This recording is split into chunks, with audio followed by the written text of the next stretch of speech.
শুধু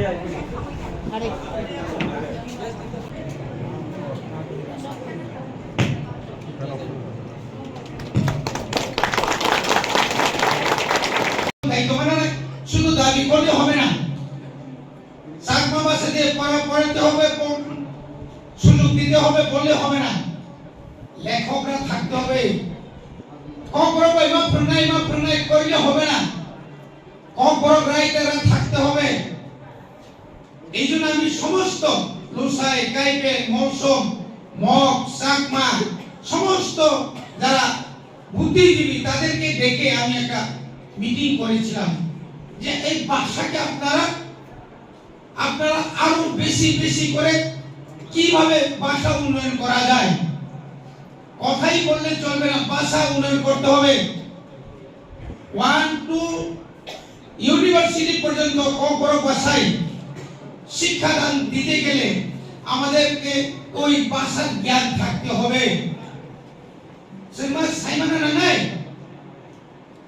যার কারণে আমাদের এখন এই বছর থেকে আমি দায়িত্ব নিয়ে বলছি, এই বছর থেকে আমরা বড়কে রোমান স্কুল আমরা চালু করব ক্লাস 1 থেকে, এবং সমস্ত মগ, চাকমা, তারপরে যারা আমাদের যে ওই মাইনরিটি তাদেরকেও আমি বলেছি যে যেখানে স্কুল আছে ওখানে আমরা তাদেরকে পড়াশোনা করাবো। শুধু শুধু বই প্রকাশ করলেই চলবে না, শেখানোর জন্য তো মাস্টার লাগবে। এই বছর 2024 শুধু প্রাইমারি শিক্ষক 1633 জন নিয়োগ করব। আগামী জুন জুলাইয়ের মধ্যে আমরা নিয়োগ করব। 100 জন থাকবে গ্রাজুয়েট টিচার, 24 জন থাকবে পোস্ট গ্রাজুয়েট টিচার। এইভাবে আমরা একটা ফাইনাল, শুধু নির্বাচনের জন্য আমরা আটকে গেছি। তাহলে আমাদের আশা ছিল যে আগামী এপ্রিল মাসের মধ্যে ইন্টারভিউ কমপ্লিট করে মে মাসের মধ্যে আমরা অফার দেওয়ার জন্য আমরা চিন্তা করেছি। কিন্তু তার মধ্যে একটা কিন্তু রয়ে গেছে। সবচেয়ে দুর্গম এলাকা, শিক্ষক সফলতা কম, মাস্টার গ্রুই, এটা হচ্ছে আপনাদের এই সামুল এবং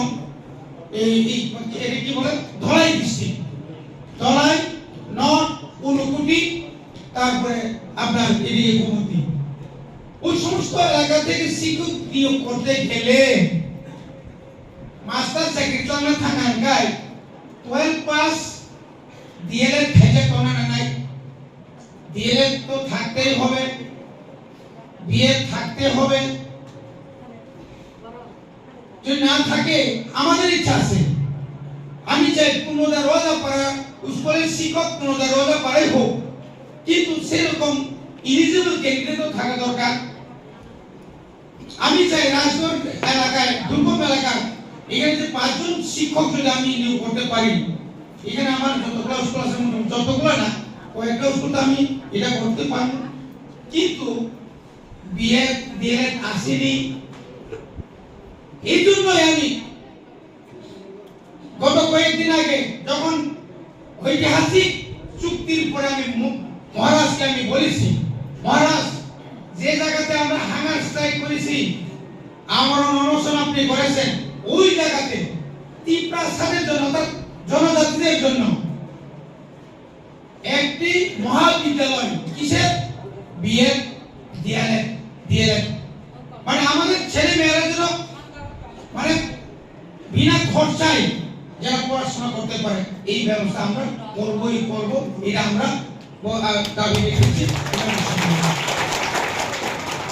কোনো উপায় নাই। কাজে আমরা যখন অল্প পয়সা দিয়ে আমরা যদি মানিকপুরে একটা আইএস করলাম, উদ্বোধন করলো, একটা সাবজোনাল হইব, মনুতে হইব ডিস্ট্রিক্ট ডেপুটি অফিস, মানে কোন অবস্থায় শিক্ষার সঙ্গে কোনো কেউ আপুষ্ট না করে। এরপর হকুতির সাথে 8 তারিখ উদ্বোধনের তারিখ ছিল, কোন কারণে আমরা ভোট করি নাই, এটা কিন্তু হয়ে যাবে। আবার খুমতিয়া আইএস কে 2 ভাগ করে এখানে হবে। তারপরে একটা নতুন সাব জোনাল অফিস হবে, নতুন একটা জোনাল অফিস হবে এখানে জনগণের সুবিধা নিবাকে जों अरनि बरक आरो ताव আগরতলা এই খুমুল থানায় যান অরণব চিনি কাম নাই যান যদি সেই রকম যদি চিনি ইয়াগো দিলে ইকোনমিক্স পাওয়ার ডাইরেক্ট ফান্ডিং পাইগান কাই তাম অসুবিধা দं যারা ব্যঙ্গ করছেন কমরেড বল বিজেপি নেতারাই বলুন দীর্ঘ 40 বছর এডিসি গঠন হওয়ার পর কোন নেতা কোন মন্ত্রী